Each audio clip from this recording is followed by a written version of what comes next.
So Honkai Star has officially announced they'll be adding a skip button into the newest version, and I want to make a video going over why this is so important, and how this is actually a very good change that benefits everybody. So first off, what exactly did they add? Well, they added a skip dialogue feature and a story summary. A skip dialogue button is exactly what it sounds like. You hit the button on the top right and skip that segment. Story summary will provide a small pop-up of what's going on in that section, so you can easily understand what's going on. This seems like a pretty small feature, so why is it so important? Well, first we need to think about the sheer length of the story right now.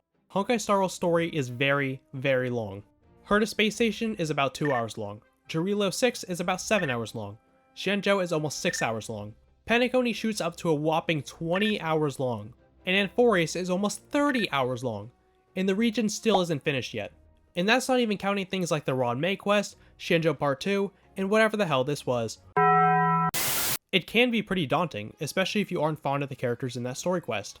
And now someone who simply wants to play the turn-based combat in the turn-based combat game can do that and not have to worry about the story if they don't want to.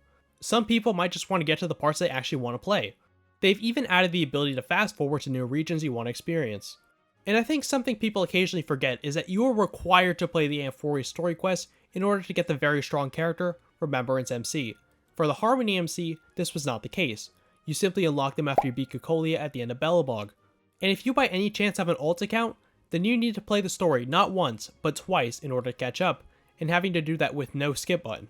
People enjoy games for different reasons. Honkai Star Rail is not and has never been a story-only game. I would argue that the combat is more important than the story, but that's a topic for another day. Some just want to play for the story and lore. Some want to get the dopamine rush of pulling new characters, some enjoy testing out new teams and doing endgame, and others enjoy all of it, and that's okay. Even though we're all playing the same game called Honkai Star Rail, we all like and dislike different things, and that's normal. Even in the blog post they say, no matter how you like to enjoy the story, or where you are in your journey, we hope these tools help you experience Honkai Star Rail your way and at your own pace. Optional quality of life features is always a really good thing. It's pretty clear that Hoyoverse has data on everybody. They're going to be looking at everything that people do and respond accordingly. I guarantee that they saw the shrinking number of people running older characters in the endgame content, as well as the rerun sales. So then they decided to directly buff characters. We all remember the developer radio that was put out after the large amount of community backlash over the launch of Amphoreus. It showed us that Hoyoverse is open to criticism and can make changes if people are allowed enough. In the 3.6, they're going to be adding the new story recap feature. You'll be able to re-experience the main story quests as well as the companion missions. You'll even be able to freely view specific cutscenes. I really like this change. Especially as a content creator, I occasionally like to use in-game cutscenes for my background footage, and now I can easily find exactly what I'm looking for and just record it myself. And if you simply want to watch the story or content again, then you can. I don't know how this is going to work with things like storage space on mobile, but we're going to have to wait and see.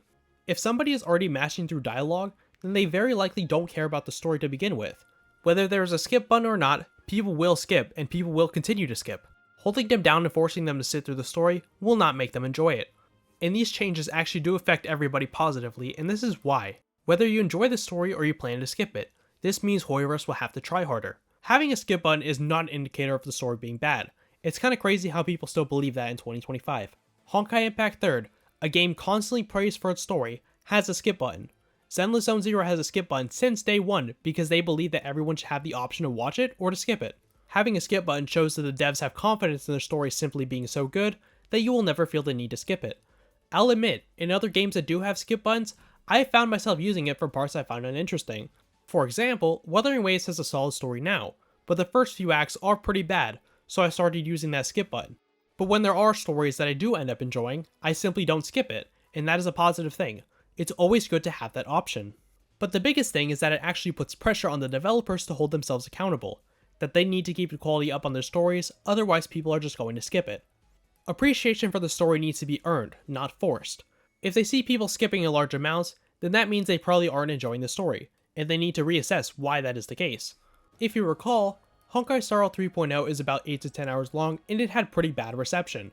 But it was not heavily criticized for its length.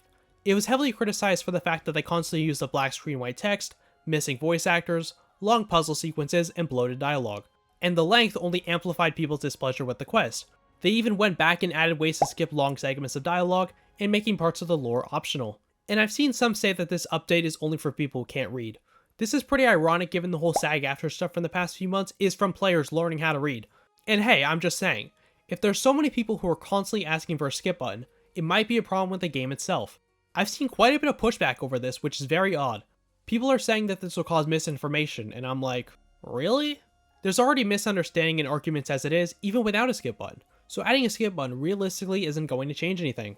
At the end of the day, this is nothing but an optional quality of life feature.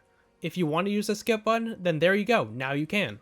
If you don't want to skip the story, then simply don't use the skip button. Now, am I going to use the skip button? Probably, yeah. I'm not the biggest fan of N4 in general. Now, don't get me wrong, I think some of it is cool, I like some of the characters, but I'm at the point where I just can't stand the Honkai Star Rail story anymore. I've barely played 3.3, and the part I have has been incredibly boring.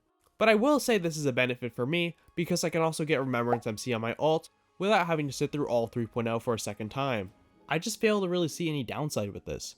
This is the first time I've ever seen an optional feature so highly debated. There's a skip button in pretty much every single gacha game on the market right now.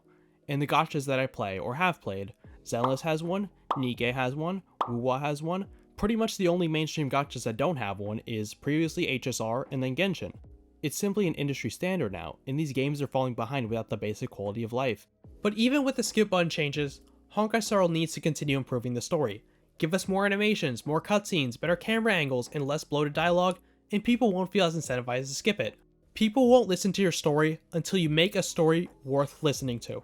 They have all the resources to be able to improve, but all they have to do is do it. And I really don't want to be that guy, but can we get a skip button in Genshin as well? Genshin will now be one of the only mainstream gacha games without a skip button. And I'd argue that Genshin needs it more than HSR, because like 80% of the game is completely unvoiced in English, and it genuinely makes some quests unbearable. Honestly, 3.4 is shaping up to be a really good patch. We have 4 buffed characters, the Fate collab, and the skip and summarize button. If we keep seeing continuous improvement, I think HSR could get back on track. Thank you for watching this video. This one is a smaller video, but it was something I wanted to cover for a long time since I've been asking for a skip button since pretty much the launch of the game. If you enjoyed, please consider liking and subscribing because we are on our way to 10,000 subscribers and it really does help me out a lot.